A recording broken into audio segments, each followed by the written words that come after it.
Restaurimi i varreve monument kulture të Hidromenos dhe Maruvve që ndollen në varrezat katolike të Rmajit është përcaktuar prioriteti i Drejtorisë Rajonale të Trashëgimisë Kulturore në Shkodër. Drejtori Helidon Sokoli bën të ditur se ndërhyrjet do të realizohen në mënyrë të kujdesshme, duke respektuar mjedisin ku ata ndollen në bashkëpunim me Arqipeshvinë e Shkodrës. Absolutisht do ndërhyrje, jo vetëm në aspektin e restaurimit, por edhe të territorit përreth.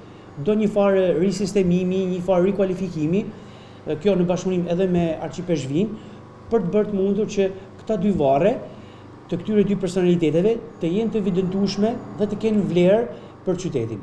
Projektet e restaurimit të këtyre varreve do të përgatiten dhe zbatohen me përgjegjësi të lartë profesionale, thot Sokoli, me qëllim që të shmangen problematika që rezultuan pas restaurimit të parë. Drejtori të Shkodër do hartoj një projekt për restaurimin e tyre në bashkëpunim me Institutin Kombëtar të Trashëgimisë Kulturore, i cili ka dhe një sektor të veçantë të restaurimit të veprave të artit, për të restauruar konform rregullave të restaurimit me materialet detajume të sakta për restaurim, në mënyrë që ne mos kemi ripërsëritjen e fenomeneve që janë parë vitet e kaluara në këto ndërhyrje.